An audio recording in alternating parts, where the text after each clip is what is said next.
Hello and welcome to day one in what I've decided to call Nordic Week. Basically, it's just an excuse for me to do a bunch of different builds inspired by some of the Nordic countries. I probably won't be able to do one for every country or territory or semi-autonomous territory, so some of them. But I wanted to start out with this very traditional Swedish style of a red wooden house, because I think for a lot of people, if you just say like traditional Scandinavian or traditional Nordic house, this might be what pops into their head, so it felt like a good starting point for this week.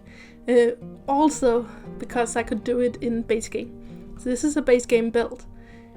I did place it in Windenburg, which is not base game. So, yeah. But I just thought, this lot is so beautiful.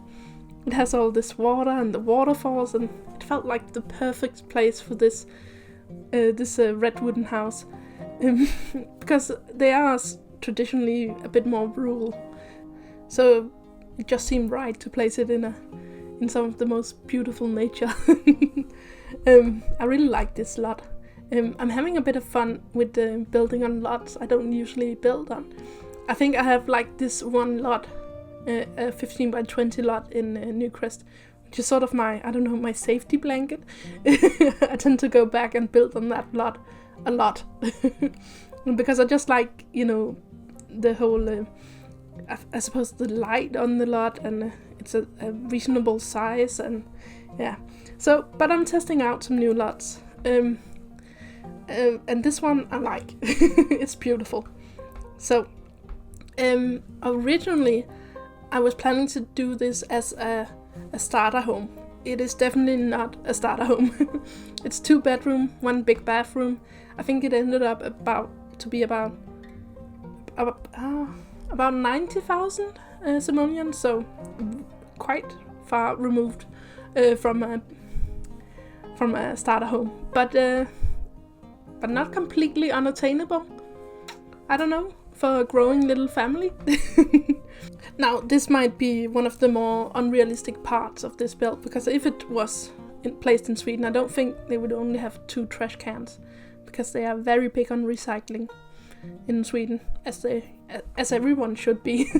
So that might not be enough with just 2 trash cans, but in this build, I didn't want to put like more than that. I kept the landscaping, I don't want to say simple because there's quite a lot of landscaping, but I kept it like simple in the colors. Kept in this green and white color scheme, and I think it suited very well. It just worked. It's that whole simplicity, I suppose. You don't want it to be too much when you're building something in Sweden. It needs to be like a nice middle ground. It needs to be lagom. That's important, I think, when you build a Swedish house. So hopefully I kept the landscaping, just lagom. But obviously I had to add a garden pond, and I don't know if that's a bit too much. But it does function as a pool as well, and I think it's lovely. I love a good garden pond. Oh, I actually saw someone write something about how the houses we build in The Sims is really just like a reflection of the houses we want in real life. And I don't know if this means that I really, really want a garden pond in real life, because I end up putting some sort of garden pond in every single one of my builds. And I hadn't thought of that. But I would like a garden pond in real life, so I think there's quite a lot of truth to that statement. I wonder, are there some things you always put in the builds you do? Because I think it might be like a reflection of some sort of deeper desire. And I apparently have a deeper desire to have a garden pond you can swim in. Yeah, anyway, I don't know. One fun thing to note is this is a 2-story house. And I did a bit of very, very, superficial research on this type of houses. And provided that I understood the Swedish correct, because I think I'm still only I understand I don't know, 90% of written Swedish.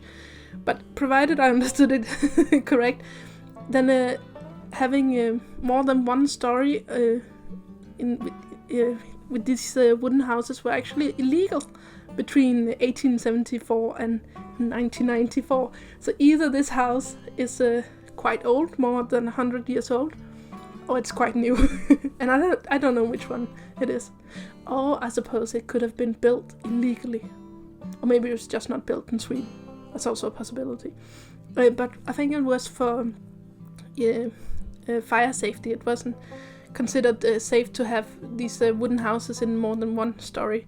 But then since then they have found out how to make it safe. Even in some cases safer than if you were to build it in other materials. Also it's better for the environment apparently to do these wooden houses. So that's quite neat. Another thing I think is I don't know, I think it's funny at least. I'm from northeastern part of Denmark, so basically if I stand on the roof of my house, I can see Sweden. I'm quite close to Sweden, but you almost never see these type of wooden houses in Denmark. Like most houses are bricks. Not bricks, they are made of brick. But then, you cross the Sound and you get to Sweden, and there's so many of these houses. Now, it's more of a rural thing, obviously, but it does speak a bit to the resources.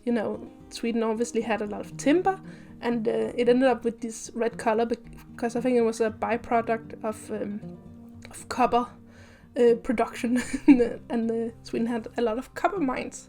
Meanwhile, Denmark, on just across the Sound, this very small strait of water. There's basically no timber production. There's no trees. We have abysmal. The percentage of Denmark covered by forest is, I think, something like 12%, and it was all the way down to 5%, which is insane. It's so little forest, and I even live in like the most heavily forested part of Denmark, I think, and there might be one in North Jutland as well. There's quite a lot of forest, but there's a lot of Denmark that's just fields and sort of open land, and it's anyway. The point I'm getting to is that Denmark had like a surplus of clay and lime and so on. So all the houses in Denmark, there's a lot of brick buildings and a lot of white houses because the lime could be used to preserve the brick and the wooden frames as well. But meanwhile in Sweden they had a lot of timber, and they had this byproduct of the copper production, which gave this fælurød. It's called this red color, which is lovely, but it also preserves the wood. So that's quite fun, even though I live so close to Sweden, but still the resources are different, the houses are different, so that's quite fun. I don't know if I wanted to build this house. It might also have been like the result of the whole lockdown and the closing of the borders, because normally I would have probably been to Sweden a couple of times last year, at least one or twice. It's probably this country I've been to the most, outside of my home country. So it's a bit strange that with this whole situation, I haven't been to Sweden in ages, and I have more than a bit of family there, both a bit more distant and a bit closer family who lives in Sweden, and I would love to go there and visit them, but unfortunately not at the moment. Yeah, there's nothing to do about that. So I suppose with this whole Nordic week and doing a bit of a tour of the different Nordic countries and different building styles in countries, I suppose it's also a bit of some sort of way to get away, sort of going on holiday in The Sims. Does that make sense? I don't know.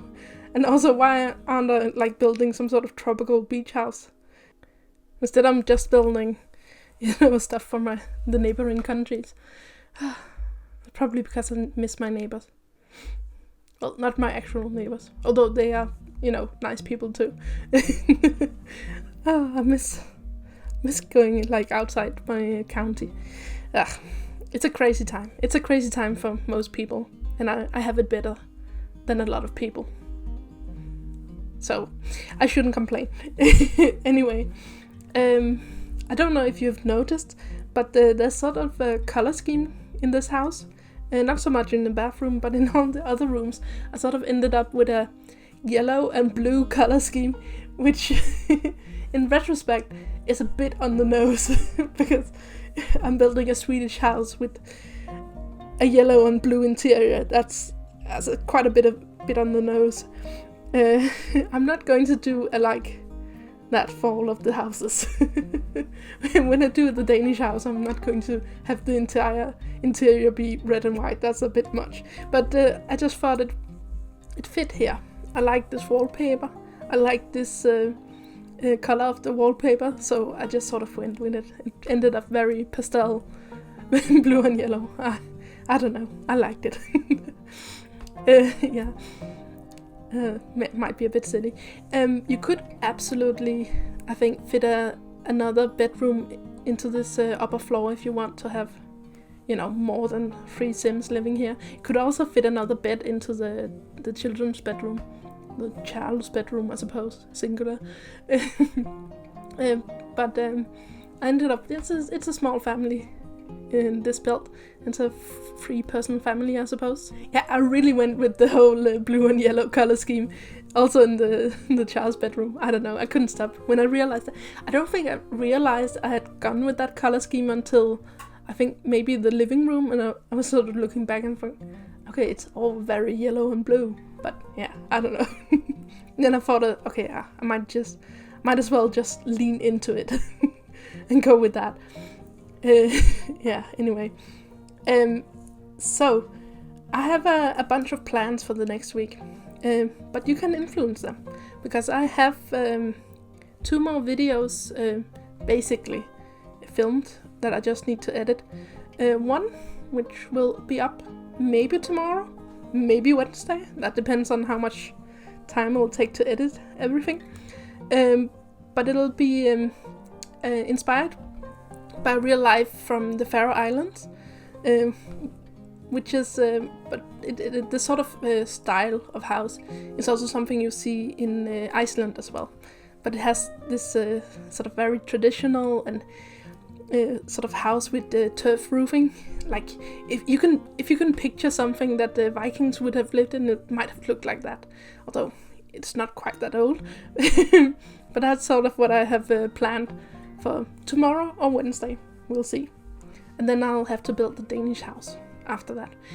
But in any case, let me know if you have any ideas. And I hope you have a really lovely Monday. And I'll see you very soon.